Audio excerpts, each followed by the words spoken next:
Halo semua, saya Raina Rodatujana, mahasiswa Biologi Universitas Indonesia. Dan pada hari ini kita akan membahas salah satu topik yang sebetulnya sangat dekat dengan kehidupan kita sehari-hari, yaitu kenapa ketika kondisi kita sedang stres, tubuh ikut mengalami masalah yang sama, yaitu seperti merasakan perut yang tidak nyaman. Nah, mungkin banyak dari kita merasakan kondisi tersebut ketika sedang dilanda banyak tugas atau memang di tengah tekanan stres yang begitu tinggi. Ketika bahkan ada yang merasa kehilangan nafsu makan dalam kondisi kecemasan yang sangat tinggi.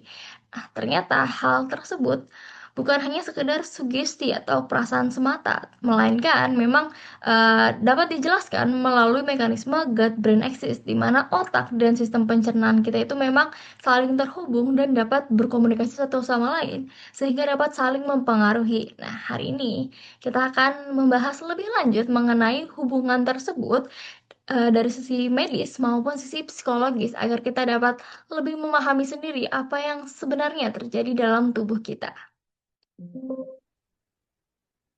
Nah, sebagai mahasiswa kedokteran yang lagi aktif-aktif aja tuh nih Kak, pernah nggak sih Kanada tuh ngerasa stres banget sampai perutnya ikutan nggak nyaman? Oh, sering banget. Apalagi pas main ujian atau mendekati deadline. Nah, Kakak tahu nggak sih kalau ternyata kondisi kayak gitu tuh memang ada ya secara medis. Jadi ada istilah yang disebut gut brain axis nih. Kanada kira-kira pernah dengar nggak? Pernah. Jadi gut brain axis itu yang sambungan otak ke sistem pencernaan itu kan.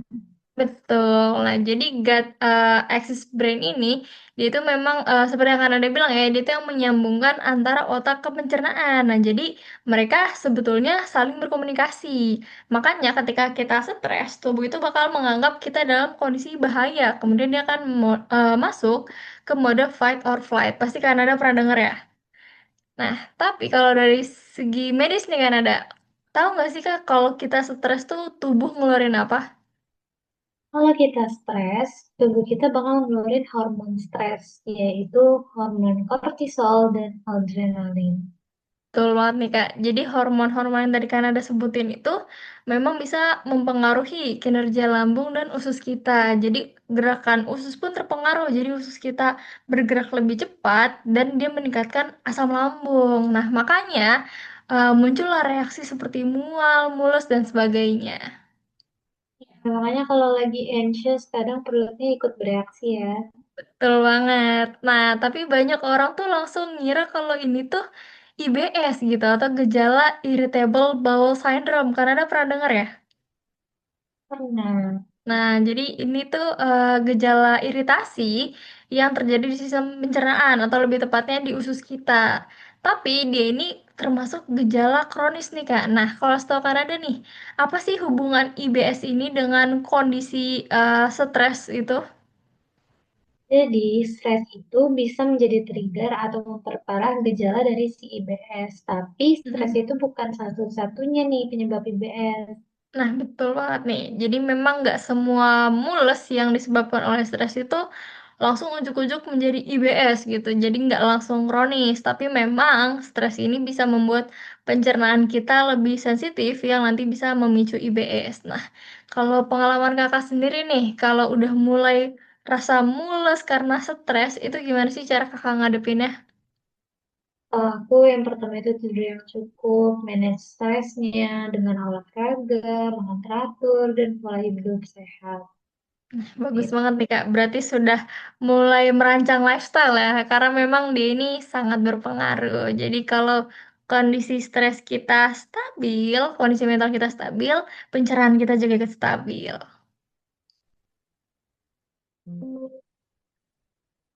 Nah, Kak Vina pernah nggak sih kalau lagi ngerasa capek banget atau ada tekanan stres, perut itu ikutan bereaksi gitu, jadi ada rasa nggak nyaman?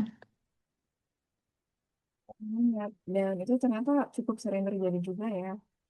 Nah, dari sisi medis nih Kak, ternyata memang ada penjelasannya. Jadi, ketika stres, tubuh kita itu ikut masuk ke mode siaga. Jadi, ada namanya mekanisme gut-brain axis, di mana otak dan pencernaan ini saling terhubung dan bisa berkomunikasi. Jadi, meskipun sumbernya memang dari pikiran atau adanya tekanan emosional, tubuh itu juga dapat ikut bereaksi gitu kalau dari sisi medis. Nah, tapi kalau dari sisi psikologis nih Kak, kira-kira mekanismenya bagaimana ya Kak? Itu bisa terjadi saat seseorang terus berada di bawah tekanan dan dia jadi terlalu fokus bertahan atau survival mode sampai nggak sadar kalau sebenarnya sudah kelelahan secara mental.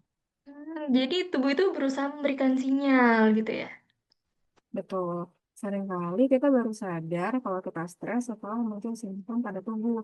Singkatnya, tubuh kita merespon stres.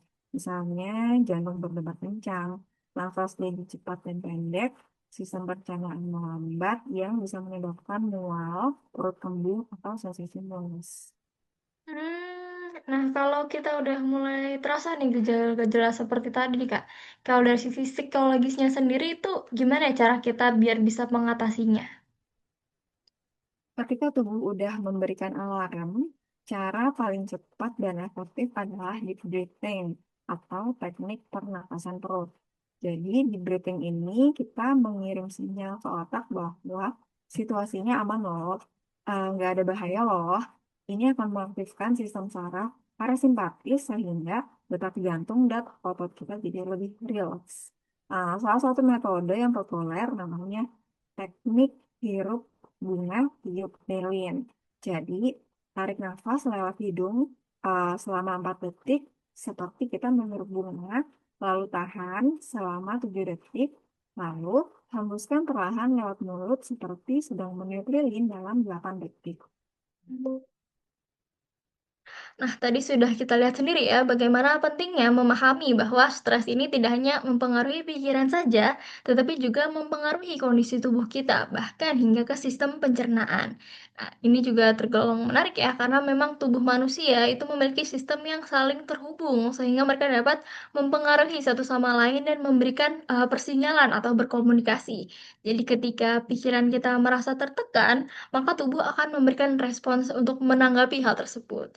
Jadi dengan memahami hubungan antara pikiran dan kondisi tubuh kita itu, kita dapat lebih aware terhadap kesehatan kita. Jadi bukan hanya dari sisi fisik, melainkan juga dari sisi mental. Nah, jadi karena pada akhirnya kondisi tubuh kita dengan memahami kondisi tubuh kita dapat memahami diri kita sendiri. Nah, semoga pembahasan kita pada hari ini dapat memberikan insight yang bermanfaat untuk kita semua. Mungkin, sekian pembahasan untuk hari ini. Atas perhatiannya terima kasih dan semoga bermanfaat.